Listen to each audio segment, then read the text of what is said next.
Afternoon, Alachua County, and I want to welcome you again to Get on Board, the educational radio talk show. I am your host, Diyonne McGraw, and I want to continue to thank each of you who have been joining in for the past month and a half. I appreciate all of your support. This is just the beginning of a journey to me preparing myself for the Alachua County School Board to try to make a difference here in Alachua County so that all kids have great options so that they will be successful as they continue life after high school. Today, I want to share, I'm so excited about our topic today and the guests that we will have here in the in the studio today. Our topic for today is athletics, the achievement gap, and the importance of preparing for life after graduation. Let me say that again. Athletics, the achievement gap, and the importance of preparing for life after graduation. Our guest for today is Mr. Rory T. Edwards, who was born and raised in New Britain, Connecticut. He served as president of the New Britain NAACP for 11 years and was a member of the National NAACP Education Committee. He has played a significant role in the success of the nationally acclaimed Armistead Academy in New Haven, Connecticut. During his tenure as the dean of students there, his school culture methodology was recognized as a national model for education by former U.S. Secretary of Education Roderick Page. Roy is also the co-founder of the Cross Cultural Academy of Arts and Technology charter school in Hartford, Connecticut, and has assisted several school leaders in the development of charter schools in 6 different states. Roy was founder of Once a Man, Twice a Child Rights of Passage Academy in New Britain, Connecticut, and served as a chief operations officer of the Georgia Training Alliance. So we are so happy to have him today because he has a lot of knowledge. I also want to share that he is the founder of the Rory T. Edwards Group and has worked relentlessly over the last 30 years in a multitude of leadership positions in education, community development, corporate, and nonprofit organizations. In addition to his civic involvement, Rory has taught at the college level as well as in K-12 public, private, technical, and charter schools. And one of the things I really liked in his bio was that he is the author of the book, So You Want to Be a Professional Athlete. And he also, just like me, but has more experience than me, he has his own radio talk show called WXRP. It's a blog talk radio. He is known for his creative, attentive spirit, his spirited, high energy, and entertaining and persistent approach. But more than that, along with our topic today, in athletics, the achievement gap and the importance of preparing life after graduation, I'm excited about his book, So You Want to Be a Professional Athlete. So let's welcome Mr. Rory T. Edwards this morning. How are you doing, Mr. Edwards? I'm doing wonderful. Thank you very much for having me. And I'm glad that we could discuss this topic because it's very important, very important. Okay, very important. Thank you so much. And so with that being said, we want to jump right into our questions that are going to relate.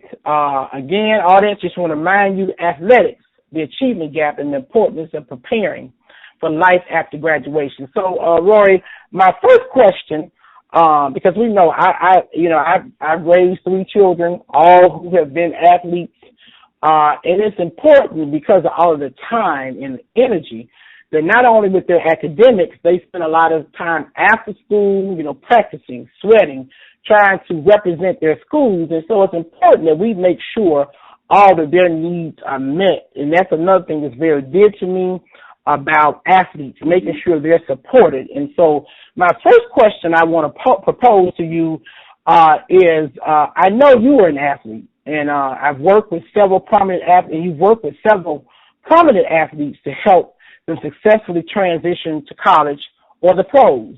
A lot of those athletes were from single-parent homes or being raised by grandparents. Understanding so many of our students are being raised in those situations, what would you suggest guardians do to ensure their boys are ready to deal with the real world beyond high school? I think that's a very important question, because I think with parents, one of the things that I said what they need to do, or even the guardians, is to share the truth about the investment into the outcome and their social responsibility. Most people want to share their journey and think that that's going to be the changing factor for athletes. But very few people get to the college level and very few people get to the pro level. Right. So one of the things that I always say is that people lie, numbers don't. And so one of the things that I share with people is that what they need to do, if you haven't experienced this journey, then I think what you need to do is find someone who has experienced this journey, but you also need other avenues for which you can explore what you're trying to achieve.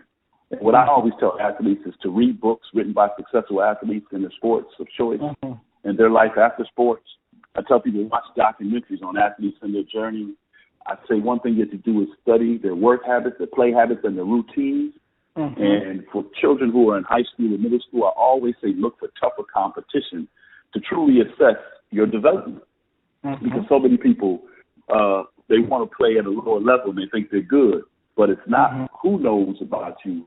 It's not who you know, it's who knows about you, right? So there's three main aspects I say that athletes need to work on that parents need to be aware of. And one is their mental strength. Two is their national intake, their nutritional intake and that investment, and the physical strength and development. Oh, yeah. But like I said earlier, the numbers don't lie. So let me share some numbers with you, because basketball and football are the two main sports that are primarily what African Americans are engaged in. And so in basketball, around the world, around the United States, there's probably 550,000 plus in high school that play high school basketball. Out of that 550,000, only 31,000 will play college basketball. Wow. That's 5.6 at the high school level who are eligible athletes. Now, most people want to go to Division I. So only 0.9% of that go to Division I. 0.9% of that 31,000 go to Division II. 1.3% go to Division III. 0.8% go to NIA. 1% go to JUCO. And the highest number that is very, very alarming, it's not alarming, but it's eye-opening, that 6.1% are non-U.S. players, right? So we have to look at that out of 31,000, the highest number of players who are playing in college basketball are 6.1% are from non-U.S. countries, right? Wow. Now let's look at football. Football has 1.2 million players who are playing high school football across the country. Only 92,000 are playing college football. Division I, only 2.5%. Division II, only 1.7%. Division III, only 2.3%. And AIA is 0.8%. JUCO is 1%, and non-U.S. players is 0.5%. So the real number is like only 1 in 54 ever go on to play college sports. So it's very alarming that parents need to understand that, because numbers don't lie. They don't lie. People do. Wow. That when you're giving these numbers, that means that it's so important, because, I say to my oldest daughter and to my son, even though they've had the opportunity to go on and play as college athletes, that one day, the air is going to go out the ball. You understand? Most of these kids, they get excited when they come into school. They say, "Oh, I want to get through high school, but I just want to be an athlete." Well, we got to do a better job of making sure they understand, along with its student athlete. And I tell people that word student is so important in front of that, because with these statistics that you have just given us, it's just a reality. Everybody's not going to be able to play on the next level. They're just not. And so it's very important that their guardians, parents, families, whether it's auntie or whoever, somebody that's taking care of you understands that preparing yourself beyond high school is a big deal. And I thank you for sharing those statistics. So, that is wow. I can say wow to that, because that lets us know that we must do a much better job of teaching. And that's why I said part of what I want to see happen is to ensure that we meet when these kids come into, even in middle school, they start playing sports. We need to start explaining, even when they leave before they leave 8th grade, on how it works as you transition, and you will be playing football, basketball, or soccer, or whatever, lacrosse. On the next level, here's what it's going to take for you to be eligible. However, if this does not happen for you, because, a lot of coaches, I can tell you, they look for size and they look for the stoutness in children and decide how they're going to choose who's going to be a part of the next level. And so we have to do a better job of making sure we prepare our children. So that leads me to our next question is that, we see the achievement gap is growing. And our African-American kids are continuing, to fall behind their counterparts. And unfortunately, our athletes are not exempt. And as they graduate, they are often not eligible for the D1 schools, which is Division I. So many kids have to go to the junior college route. And even there, colleges are telling us that students need a lot of remediation before they begin their college coursework. And that's something else we have to work on, but that is in reality as well. And as you know, this puts them further and further behind, and the eligibility is ticking away, which means they often run out of playing time before they can complete their degree. So my question to you is, how important is it for parents and coaches to engage in the education of student athletes, and how can they make sure their kids are getting what they need in middle and high school? This is probably I know you're going to ask me some more questions, but this is a major question that so many people don't really understand the process, and that's what it really is. And so one of the things that I want to share real quick is that, like you said, I was the president of the NAACP for 11 years. And one of my biggest arguments was to implement through the school board a C rule, because I knew what the NC2A regulations were, that if you have a C, you were not going to be able to play any sport going forward. And my biggest proponents were people who looked like me, who said that I had lost my way because I wasn't giving their students or their children the opportunity to play the things that they loved. Well, I told them that the bottom line was that if you didn't play what you love, you didn't put in the work for what you say you love, right? So if you're in a relationship and you don't try to develop that relationship, your relationship's going to fail. It's the same thing with sports. If you get into sports and you don't put in the work, then your investment will be minimal. And so what I say about that, I say, communities need to address, and I know people say the achievement gap, but what I call it is the access gap. Because I can't achieve if you don't give me the materials to access anything, right? Right. So if one school has books and one school has computers, then there's an unequal playing field, right? Right. And so what needs to happen in schools is they need to hold the academics and the athletic programs accountable for the same amount of preferred success in both arenas. Right. And that's what I want to say again, the preferred success in both arenas. The second thing is I want you to know, parents, to not make your child believe that they are a superstar and that they truly understand the process in this journey, because the numbers I just read to you are real numbers. They're not numbers that I just pull out the sky. Right. These are real numbers. And so, again, it's a 550,000 play basketball in high school, only 31,000 go to college. 1.2 billion play football, only 92,000 will go to college. That's a lot of people whose careers end at the day of graduation, right? Right, right. So what needs to happen in that process? Parents need to. Now, see, most parents let their child go and meet with their counselors, and their child picks the course, and they pick the easiest course because they don't want they don't want the stress of that. So I say parents need to meet with their child and their child's counselor to ensure that they're making the correct college prep course, regardless if they're going to play college sports or not. Right? So the NC2A Division I and Division II levels require that students pass all required core courses. So I got to say that again, core courses. You can't take Math 101 and think that you are passing a core course that makes you eligible for NC2A Division I and Division II requirements, right? Right.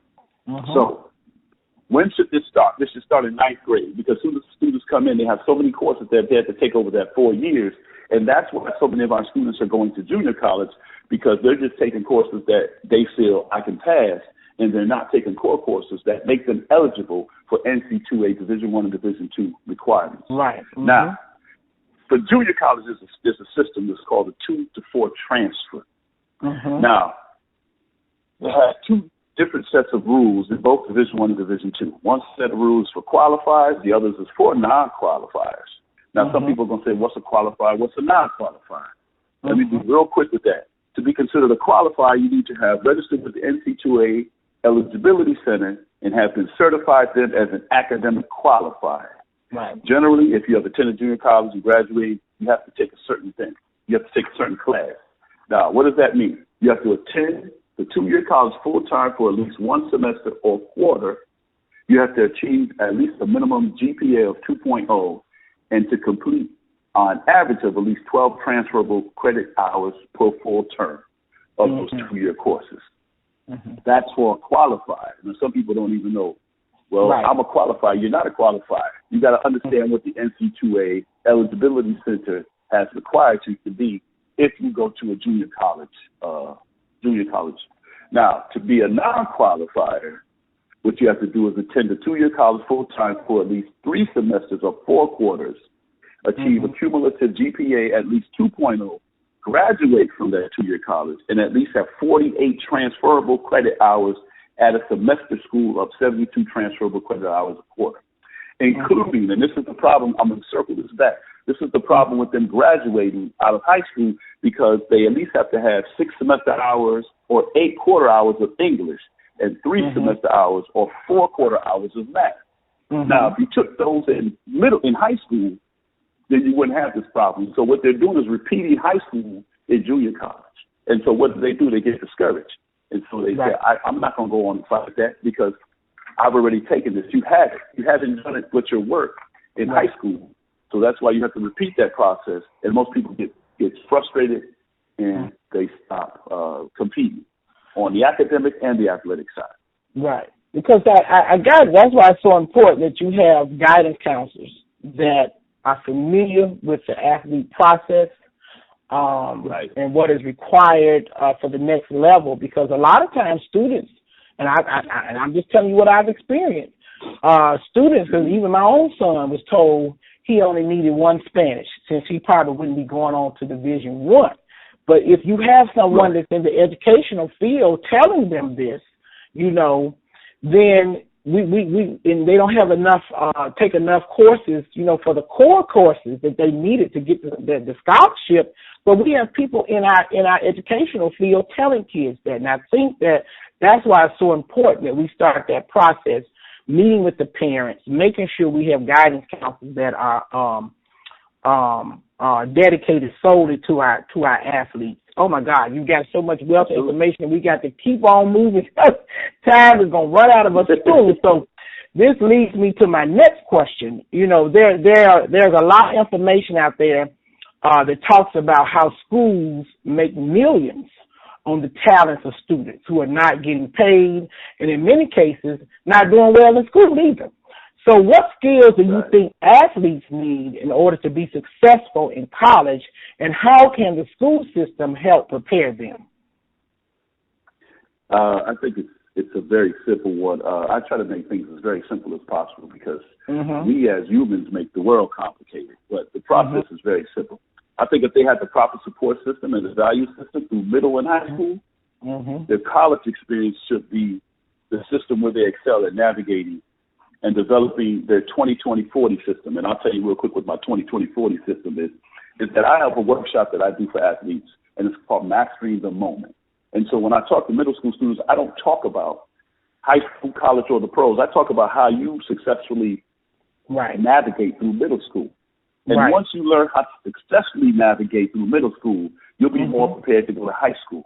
And once you get to high school, you'll understand that mastering that moment will help you to understand what the process is for becoming academically eligible, regardless of your talent is good or not. I always tell people, no matter where you go, if you're doing well enough, they're going to find you. But if they come to find you and you're not prepared, then they move past you. So when I say my 20-20-40 system, my 20-20-40 system is that your first 20 years in life prepares you for your next 20 years in life, which then help you to reap the benefits for your next 40 years in life. Because the average age in the world is 80 years old. So if you don't do something on your first 20 years, you're working like a duck underwater to understand how to navigate and be successful in your next 20 set of years. And this is what usually happens to athletes. Is that they are sort of feel entitled that they don't have to prepare like everybody else, but they're not realizing that this athletic journey is going to be over. And if you don't develop a system of perfection, then you'll never have a life of gratitude. And so what do I say that school systems can help prepare them? I said value them and their life brand as much as you value their athletic ability to enhance your university brand, right? So as much as they value their university brand, value those athletes the same way. And if you value them the same way, what will happen is that you'll give the athletes something to walk away with that has value. Wow, that's powerful. That is so powerful. And I know, oh, my God, I'm going to have you back for part 2. On this particular, but let's go on to our last question. And I know you also work with a lot of men, particularly fathers, and I have presented in a lot of schools to motivate and enrich the lives of students and staff. You are actually heavily sought after because your talks are so impactful, just like you just said about that 2020. I love that. This last question is in 3 parts. If you could leave the following groups with the word of wisdom as they get ready to return to school, what would it be? Fathers, teachers, mothers, and school leaders. Okay, I know you said a word, but I'm going to be very short. I'm words for each of them, if that's okay. That's okay. So one of the things that I say to fathers, and I always say this, something I've been repeating my whole entire journey, is for fathers, I say be honorable and reliable. Because I say your word is your bond. At the end of the day, no matter what happens, for your child, your word is your bond. And what you say is going to resonate with them for their entire life. For teachers, I would say teach from your heart, not from your vision. Because so many teachers are looking at the individuals and they're trying to find someone I need to connect with them. All you need to do is teach. All you need to do is teach. I do a lot of basketball and different tournaments, and I'm always telling the coaches, the players, the refs, the scorekeepers, everybody has a job to make this game successful. So if you teach, if you do what your job is, then everybody else will be required to fulfill their job. The game will be won not on the ref's call or on the scorekeeper's mistake. It will be won and lost on the talent of the individuals who are in between those white lines, right? All right. Now, I'm so, mothers, you know what? Yeah, mothers. Let's go. We go have to get on off this show. Now, to mothers, I say, let him go so he can grow. That's a good my one. mother, at this particular stage in her life, still is concerned about me. And I tell her, I say, I'm very resilient, mother. I'm very resilient, and I would never do anything to ruin your name. So I tell mothers, let him go so he can grow. He's going to learn to fly or he's going to crash, one or the other. And that's not your fault. It's not your fault. It's his choices. And out of his choices, he has a decision to make. And if he makes the wrong decision, he has to live with those consequences. And the last one with school leaders, this is what I say to school leaders. I say lead like your life depends on it. because your legacy will. So lead like your life depends on it because your legacy will. Everybody I meet tells me I was a principal. And then the first thing I ask them is how many successful children have you put through your school system? Wow. So and we want to thank you. Your legacy. Oh, yes, that was powerful. Mr. Rory T. Edwards, we want to thank him, Alachua County, for joining in. Thank you so much, Rory. I'm going to have you back for a part 2. I want to thank you, Alachua County, for joining in, and I hope you have enjoyed Get On Board. I am your host, Diyonne McGraw, and I hope that you have a continued successful week. Again, thank you for joining in. Thank you. Bye-bye.